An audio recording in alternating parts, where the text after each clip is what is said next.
আমার কথাগুলো কে কিভাবে নেবেন আমি জানি না। কিন্তু এটাই বাস্তব। ইসলামিক দলগুলো এবার একটা চান্স পেয়েছিল, একটা সুযোগ পেয়েছিল দেশের ভিতরে ইসলাম কায়েম করার।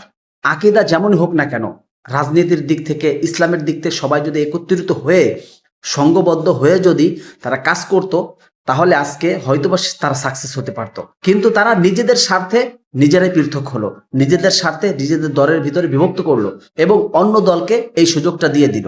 অর্থাৎ তারা বুঝতেছে না, তারা চিন্তা করতেছে আমাদের স্বার্থে আমরা চলে আসছি, আমরা আলাদাভাবে রাজনীতি করতেছি, আমরা হয়তোবা ভালো আছি। কিন্তু না, এমন হইতে পারে যে অন্য দল এটার দ্বারা খুশি হয়েছে, তারা হয়তোবা বিনা প্রতিদ্বন্দ্বিতায় হয়তোবা আসনে বসে যাবে, কিন্তু এটা হয়তোবা আপনি বুঝতেছেন না। যাই হোক, ইসলামিক দলগুলো বুঝলো না, নিজেদের স্বার্থে বিভক্ত হলো। অনেক ইসলামিক দল আছে আওয়ামী লীগ বিএনপির সাথেও যোগদান করেছিল, কিন্তু তারা জামাতের সাথে যোগদান করতে তাদের চুলকানি। এবং জামাতের সাথে যারা যোগদান করেছে এই বিষয় নিয়েও অনেক আলেমদের চুলকানি রয়েছে। মামুনুল হক সাহেব যোগদান কেন করলো, অমুক যোগদান কেন করলো, চরমনাই কেন পৃথক হলো, এটা নিয়েও মানুষের চুলকানি আছে। ভাই, না চুলকাইয়া গভীরভাবে মনোযোগ দিয়ে একটু চিন্তা করুন।